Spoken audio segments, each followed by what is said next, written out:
Hello friends, MS coder में आपका स्वागत है। आज की इस वीडियो में हम स्ट्रिंग क्लास का बहुत ही इंपॉर्टेंट मेथड को जानने वाले हैं कि यहाँ पर एक मेथड है इंटर्न जो स्ट्रिंग क्लास के अंदर मौजूद है और ये इंटरव्यू में बहुत ज़्यादा पूछ लिया जाता है कि इंटर्न मेथड क्या होता है। देखिए, जो स्ट्रिंग होता है आपको पता ही होगा कि ये एक इम्यूटेबल क्लास होता है। इम्यूटेबिलिटी की जो फंक्शनैलिटी होती है उसको प्रोवाइड करता है। तो इंटर्न मेथड का और इम्यूटेबल मेथड जो कॉन्सेप्ट होता है उनका आपस में क्या रिलेशन है, उसी को आज की इस वीडियो में हम जानेंगे। तो हम यहाँ पर कुछ स्ट्रिंग की ऑब्जेक्ट्स बना लेते हैं, जैसे हमने बनाया यहाँ पर city1 और यहाँ पर डाल देते हैं हम डेली, और इसी को कॉपी करके हम एक और ऑब्जेक्ट बनाते हैं यहाँ पर और इसको हम दे देते हैं s2 और यहाँ पर हम इसको ले लेते हैं s3 और इसको यहाँ से कट कर लेते हैं और यहाँ पर न्यू कीवर्ड लेते हैं और यहाँ पर हम स्ट्रिंग और इसके अंदर हम उसको पेस्ट कर देते हैं। अब यहाँ पर देखिए हम क्या करने वाले हैं, हम इसकी वैल्यू को प्रिंट कराएंगे। यहाँ पर लेंगे हम city1 is equal to city2 और इसको कॉपी करेंगे। कॉपी करने के बाद हम क्या करेंगे, s1 बराबर है s3 के। तो यहाँ पर देखिए हमने क्या किया है, इक्वल ऑपरेटर को यूज़ किया है। इसका काम क्या होता है, ये जो रेफरेंस होते हैं ऑब्जेक्ट के उनको चेक करता है। तो यहाँ पर देखिए, जब भी हम आपको पता होगा कि स्ट्रिंग का ऑब्जेक्ट बनाते हैं लिटरल का यूज़ करके, तो वो क्या करता है, पहले जो स्ट्रिंग कॉन्स्टेंट पूल होता है उसको चेक करता है कि ये पहले से वहाँ पर मौजूद है या नहीं। तो जब ये वाली लाइन चलेगी, पहले वाली लाइन, तो यहाँ से क्या होगा, एक ऑब्जेक्ट बनेगा स्ट्रिंग कॉन्स्टेंट पूल के अंदर और वहाँ पर जो JVM है क्या स्टोर करा देगा, डेली स्टोर करा देगा और उसको कौन रेफ़र करेगा, city1 रेफ़र करेगा।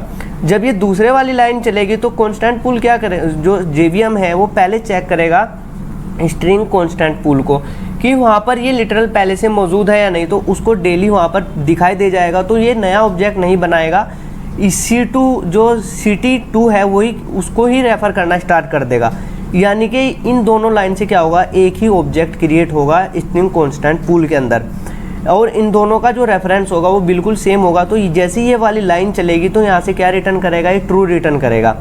लेकिन जब ये वाली लाइन चलेगी, जब यहाँ पर क्या होगा, देखिए हमने न्यू कीवर्ड का यूज़ किया है यहाँ पर, और जब भी हम न्यू कीवर्ड का यूज़ करके स्ट्रिंग का ऑब्जेक्ट बनाते हैं तो वो क्या करता है, एक नया रेफरेंस वेरिएबल तैयार करता है, यानी कि हीप मेमोरी के अंदर ऑब्जेक्ट क्रिएट कर देता है। तो यहाँ पर देखिए जब हम इसको रन कर रहे हैं तो देखिए आउटपुट में क्या मिल रहा है,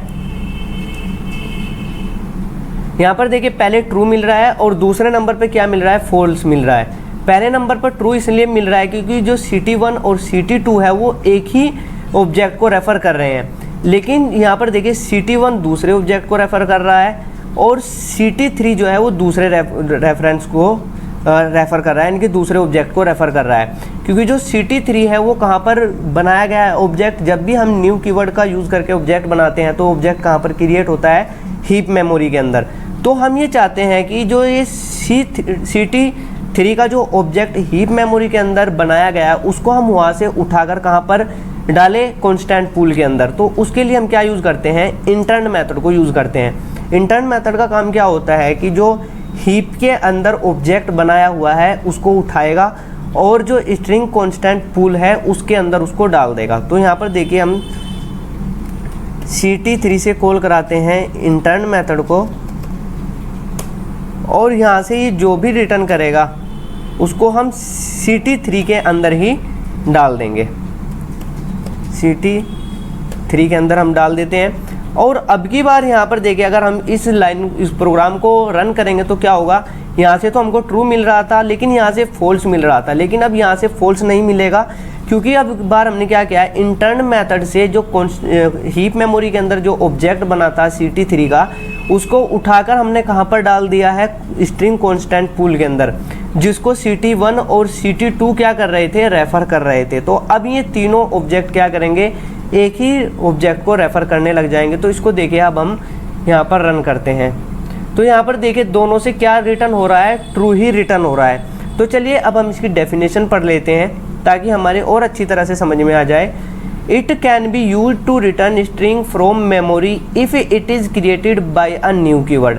यानी कि जो इंटर्न मेथड होता है वो क्या करता है, मेमोरी से स्ट्रिंग ऑब्जेक्ट को रिटर्न करता है। It creates an exact copy of the heap string object in the string constant pool. ये क्या करेगा, जो हीप मेमोरी के अंदर ऑब्जेक्ट बना हुआ था उसकी कॉपी उठाएगा, बिल्कुल सेम ऑब्जेक्ट कहाँ पर क्रिएट कर देता है ये स्ट्रिंग कॉन्स्टेंट पूल के अंदर। तो आई होप कि आपको समझ में आ गया होगा कि इंटर्न मेथड का हम यूज़ क्यों करते हैं। आज की इस वीडियो में सिर्फ इतना ही रखते हैं। अगर ये वीडियो आपको हेल्पफुल लगी हो तो इस वीडियो को लाइक करके अपने चैनल को ज़रूर सब्सक्राइब कर लीजिएगा। Thanks for watching.